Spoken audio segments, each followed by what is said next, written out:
مدنی صاحب تشریف فرما ہوتے ہیں اور آپ کے سوالات کے جوابات عنایت فرماتے ہیں، اور ہم شامل کریں گے پہلے کالر کو۔ السلام علیکم ورحمۃ اللہ وبرکاتہ۔ وعلیکم السلام۔ جی جناب، سوال بتائیے گا۔ جی بہترین سوال ہے۔ ایک جی تو یہ کہ وراثت ابھی تقسیم نہیں ہوئی، بھائی کے نام پر ہے، اس پر زکوٰۃ کیسے دیں گے؟ اچھا ٹھیک ہے۔ دوسرا سوال ہے کہ سیلری سیونگ ہے، اس میں جو ہے سیلری بھی ہے، پینشن بھی ہے اور انٹرسٹ ہے، سب مکس ہے، الگ کرنا مشکل ہے، اچھا تو اس پر زکوٰۃ کیسے کیلکولیٹ کریں؟ ٹھیک ہے ٹھیک۔ اور تیسرا یہ ہے کہ یورین ڈراپس اگر کپڑے پر لگ جائیں تو اس کپڑے کو اس جگہ سے پاک کر کے یا دھو کے نماز پڑھ سکتے ہیں؟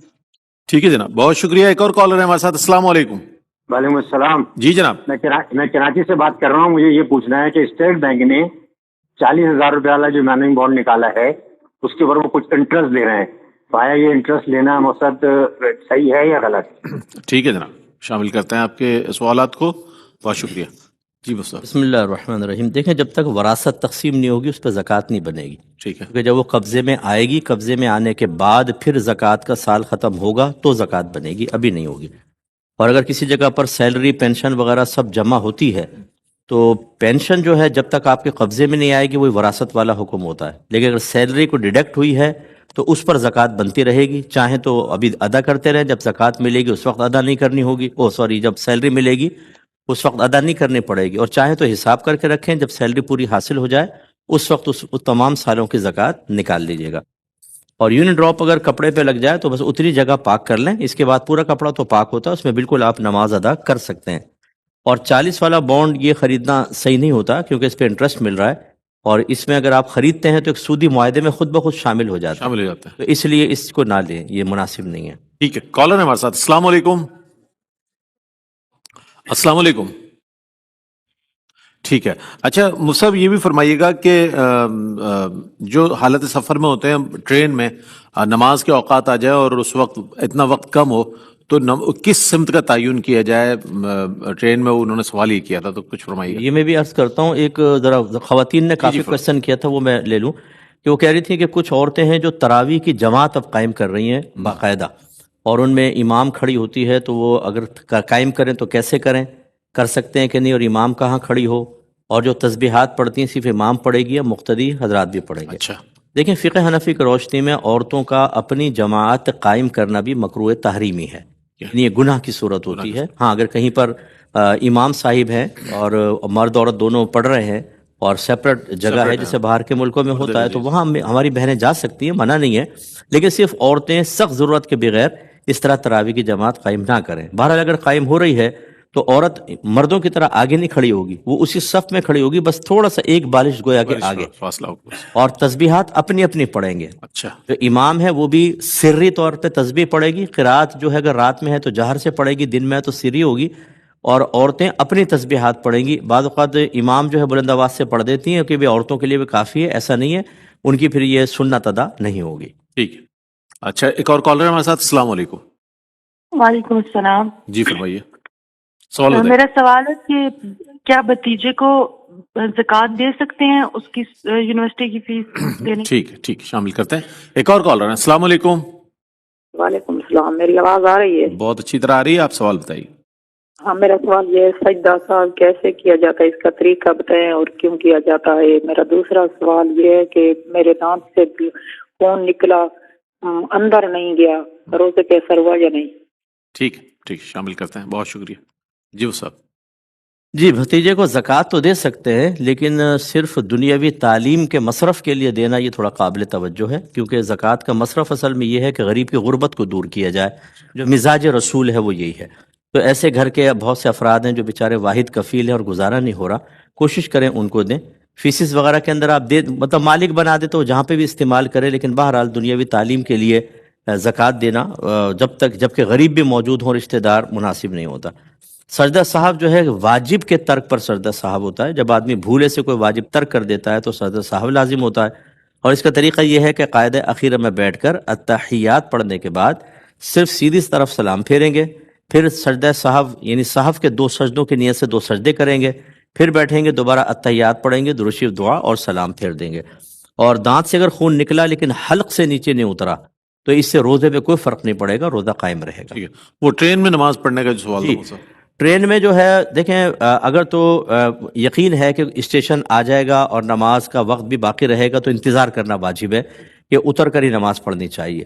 لیکن اگر ٹرین چل رہی ہے اور امید نہیں ہے آنے کی، جیسے بعض اوقات معلوم کر لیتے ہیں چیزیں بیچنے والوں سے یا گارڈ وغیرہ سے، تو ایسی صورت میں پھر چلتی ٹرین کے اندر نماز پڑھ سکتے ہیں. اس میں کھڑکیوں سے دیکھیں کعبۃ اللہ کی سمت کا تعین ہو جائے، جیسے مسجد کی محرابیں ہوتی محراب ہیں، نظر آ سورج جائے. غروب ہو رہا ہوتا ہے یا کوئی نشان نظر آ جائے تو پھر سورج کی تعینی قبلے کی تعین کر کے باقاعدہ کھڑے ہو کر پڑھیں گے.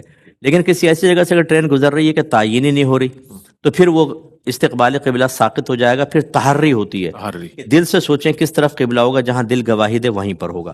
وہ بھی اس صورت میں جب آپ اس طرف کھڑے ہو کر آرام سے پڑھ سکتے ہوں. اگر رش اتنا ہے کہ جیسے ہماری ٹرینوں میں بعض جی، بہت کھڑے ہونے زیادہ. کی جگہ نہیں ہوتی ہے، ایسی صورت میں پھر جس طرف ٹرین جاری ہو اس طرف رخ کر کے آپ نماز پڑھ سکتے ہیں. یہ فرض کی تفصیل ہے اور وطر کی.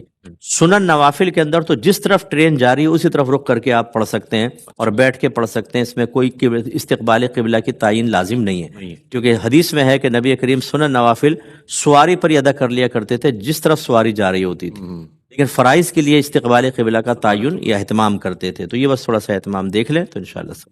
2 کالرز ہمارے ساتھ مزید موجود ہیں. السلام علیکم. وعلیکم السلام. جی جناب. جی دو سوال ہیں. ایک تو یہ کہ نماز میں اگر تسبیحات یا سورہ فاتحہ پڑھتے ہوئے اٹک گئے اور آیت دہرا دی تو کیا اس میں سجدہ سہو کرنا ہوگا؟ جی اور دوسرا یہ ہے کہ نماز اگر باجماعت نہ پڑھ سکے اور دوسری نماز کا وقت قریب تو نماز کے اوقات اپنے محلے کی مسجد کے حساب سے دیکھنے ہوں گے یا جو نماز کے اوقات کا کیلنڈر جامعہ وغیرہ بتاتی ہے اس کے حساب سے دیکھنے ہوں گے تاکہ نماز قضا نہ ہو. شامل کرتے ہیں آپ کے سوالات کو. ایک اور کالر ہیں. السلام علیکم. کال ڈراپ ہو گئی. مفتی صاحب بتائیے ان کے جوابات. جی ایک آیت کے دہرانے سے سجدہ سہو نہیں ہوتا. اسی طرح کوئی تسبیح میں اٹک گیا اس کو دوبارہ دہرا لیا تو اس پہ سجدہ سہو نہیں ہوگا.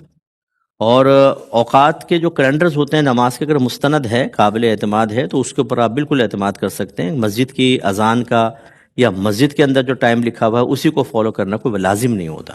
ٹھیک.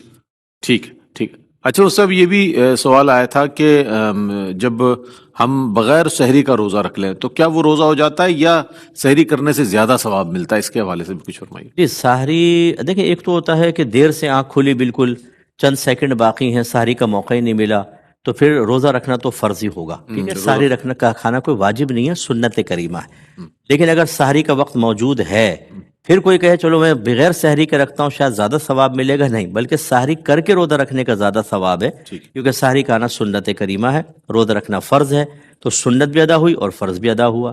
نہ کہ ترک سنت سے کے ساتھ فرض کو پورا کریں تو ثواب زیادہ ہو. اس لیے سحری چھوڑ کر جان بوجھ کر روزہ رکھنا کوئی بہادری نہیں ہے، نہ کوئی قابل تحسین عمل ہے. سحری کرنی چاہیے اور پھر روزہ رکھنا. ٹھیک ہے. 2 کالرز ہیں ہمارے ساتھ. السلام علیکم. السلام علیکم. جی وعلیکم السلام. سوال بتائیے میری بہن. جی میرا کوشچن یہ ہے کہ میں گردے کی وہ مریض ہوں تو میرے گلے میں نا ایک نلکی لگی ہوئی ہے جس میں پنیں لگی ہوئی ہیں اور وہ جو ہے وہ مطلب گردے واش ہوتے ہیں. ٹھیک ہے. تو مجھے پوچھنا یہ ہے کہ یہ جو ہے نا میں بازو بیزی ہوتا ہے اس پر پانی بھی نہیں پڑنے دینا تو مجھے دوسرا بندہ غسل کرواتا ہے تو پردہ اس میں جو ہے وہ ہوتا ہے تو پردے کا کیا دوسری میری بہو بیٹی ہے بہت اچھی ہے اور وہ مجھے غسل کرواتی ہے. ٹھیک تو کیا میں گنہگار ہوں؟ ٹھیک ہے. ایک اور کالر ہے. السلام علیکم. وعلیکم السلام. جناب کیا حال ہے؟ ٹھیک ہو؟ اللہ کا شکر. سوال بتائیے گا. سر سوال یہ ہے جیسے قرآن شریف پڑھتے ہیں جب سجدہ آتا ہے تو اسی ٹائم کرنا لازم ہے یا بعد میں بھی ادا کر سکتے ہیں؟ ٹھیک ہے. بہت شکریہ.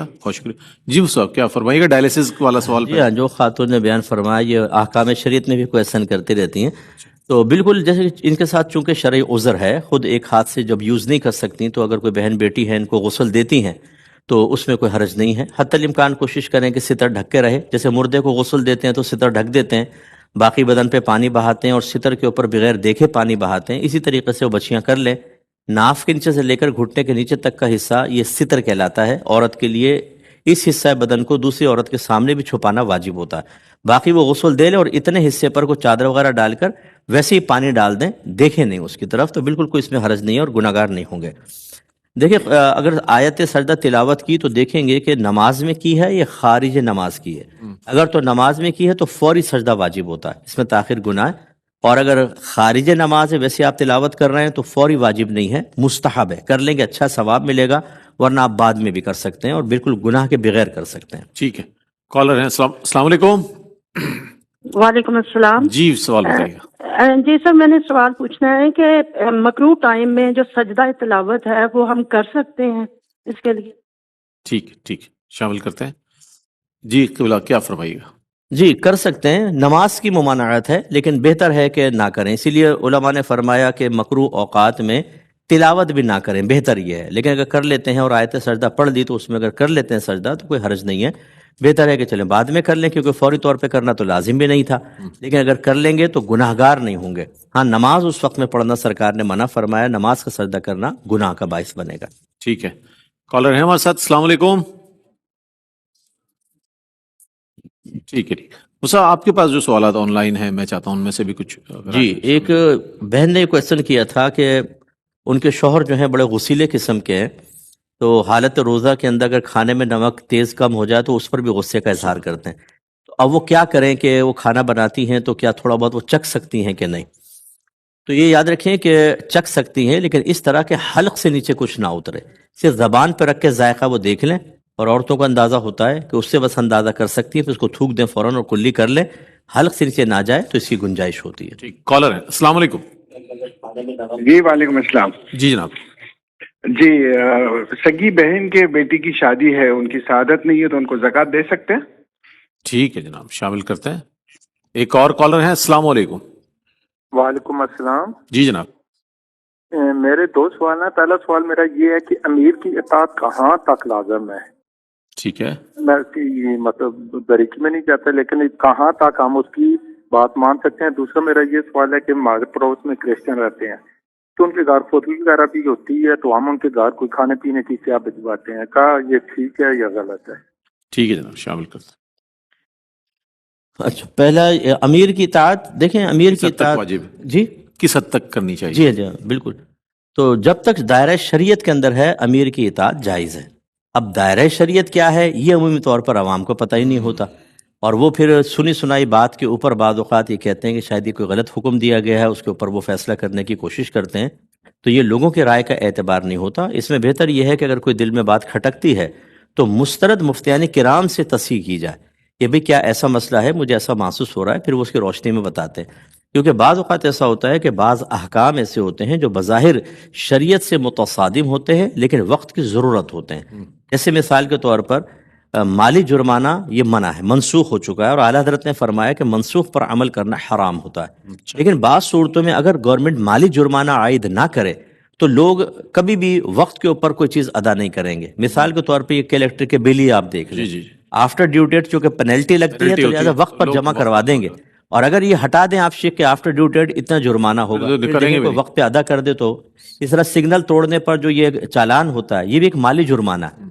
آپ یہ ختم کر دیں پھر دیکھ لیں حشر کیا ہوگا۔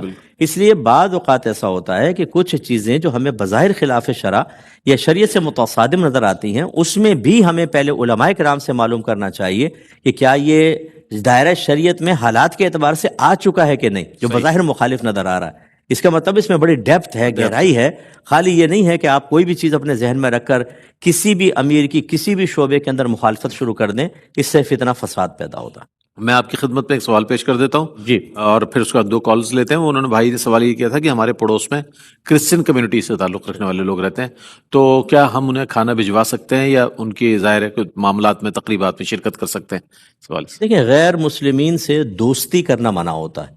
اچھا، دوستی کا مفہوم کیا ہے کہ بہت زیادہ گھل مل جانا، کہ اپنے راز ان کو بتا رہے ہیں، ان کے راز لے رہے ہیں، زیادہ وقت ان کے ساتھ صرف کر رہے ہیں، یہ اس لیے منع کیا گیا ہے کہ آہستہ آہستہ ان کی دوستی جو ہے، کیونکہ ہمارے اندر اتنا دم نہیں ہے کہ ہم اسلام کی محبت دل میں ڈال دیں، جو میں نے دیکھا ہے کہ خود ہم عمل نہیں کر رہے ہوتے، ہاں دوسرے کی بعض اوقات اس جو مذہب کی محبت ہے یا ان کے باطل عقائد وہ قلب پہ اثر انداز ہو سکتے ہیں، شیطان گڑبڑ کر سکتا ہے، اس لیے دوری رکھنے کا حکم ہوتا ہے۔ باقی یہ کہ کھانے پینے کا معاملہ یہ ہے کہ ایک ہوتا ہے کہ محلے میں رہ رہے ہیں تو مروتاً تھوڑا بہت کبھی کبھار کر لیا تو اس میں کوئی حرج نہیں ہے، لیکن فوقیت مسلمان کو دینی چاہیے۔ اگر ایک محتاج ہے، آپ صدقہ کرنا چاہتے ہیں، نفلی صدقہ، اور مسلمان محتاج موجود ہے تو پھر غیر مسلم کو اس پر فوقیت نہیں دے سکتے ہیں، مسلمان محتاج کو دینا ہوگا، اس کو چھوڑ کر اگر وہاں دیں گے تو گناہ گار ہو۔ ٹھیک ہے، کالرز ہمارے ساتھ، السلام علیکم۔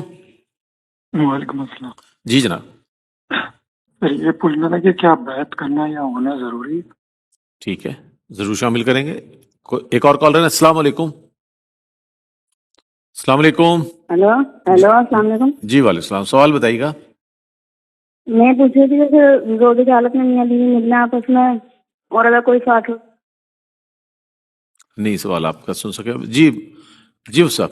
جی بیعت کرنا یا بیعت ہونا یہ دونوں کوئی فرضیہ واجب نہیں ہے، ٹھیک ہے نا، کوئی لازم نہیں ہے، لیکن بہتر ہے کہ ہو جائیں، کیونکہ ہمارے اکابرین نے کسی نہ کسی کو اخروی معاملات طے کرنے کے لیے اور اللہ کی بارگاہ میں درجہ قرب حاصل کرنے کے لیے اپنا رہنما بنایا. اس اعتبار سے درجہ استحباب میں ہے، کرنا چاہیں تو کر لیں. اور یہ جو کہا جاتا ہے کہ جس کا کوئی پیر نہیں اس کا پیر شیطان ہے، اس کا مطلب یہ ہے کہ جب اس کو کوئی رہنما نہ ملے اور گمراہی کے امکانات ہوں تو پھر تو شیطان ہی اس کی رہنمائی کرے گا. بہتر ہے کہ پھر وہ کسی کو اپنا مرشد بنائے. لیکن اس کے لیے میری کتاب قرب الہی لے لے جو بیسٹ رہنمائی فراہم کرے گی، اس کے بعد کسی پیر صاحب سے بیعت ہوں. ٹھیک ہے. اچھا وہ صاحب یہ بھی ایک سوال آیا تھا کہ کہا جاتا ہے کہ سورہ اخلاص کو 3 مرتبہ پڑھ لیا جائے تو پورے قرآن کا ثواب ہے. تو ایک صاحب کہتے ہیں کہ جب بھی مجھے کسی کو وہ کرنا ہوتا ہے، ایصال کرتا ہوں، تو میں یہی کرتا ہوں، پورا قرآن نہیں پڑھ پاتا. تو کیا یہ درست ہے یہ ان کا عمل؟ دیکھیں 2 چیزیں، ایک تو یہ کہ چلیں پورے قرآن کا میں ثواب ایصال کرنا چاہتا ہوں تو بحکم حدیث بالکل ٹھیک ہے. ایک ہوتا ہے کوئی کہتا ہے یار قرآن کا ذرا مجھے دے دو ثواب، ہم ایصال کرنا چاہتے ہیں، ہم نے 3 دفعہ سورہ اخلاص پڑھا اور کہا ایک قرآن. یہ پھر غلط بیانی میں آ جائے گا، کیونکہ عرفاً جب کوئی طلب کر رہا ہوتا ہے تو پورا پڑھا ہوا قرآن طلب کر رہا ہوتا ہے. اس میں دھوکہ دہی وغیرہ ہو سکتی ہے، مناسب نہیں ہے. ویسے آپ پڑھ کر 3 دفعہ سورہ اخلاص بخشیں، انشاءاللہ پورے قرآن کا ثواب ملے گا. ٹھیک ہے، بہت شکریہ مفتی صاحب. قبلہ تشریف فرما ہوتے ہیں، آپ کے سوالات کے جوابات عنایت فرماتے ہیں. انشاءاللہ انتہائی رمضان یہ سلسلہ جاری ساری رہے گا. 10 روزے ہو گئے ہیں، آج 10ویں سحری ہم کریں گے. کتنی جلدی یہ وقت گزر گیا، لمحوں میں، پلک جھپکتے میں جیسے کہتے ہیں، پتہ بھی نہیں چلا. بہر صورت اب جو اگلا سلسلہ ہے وہ آذان فجر کا ہے، اور آذان فجر کے بعد جو ہے ہم آپ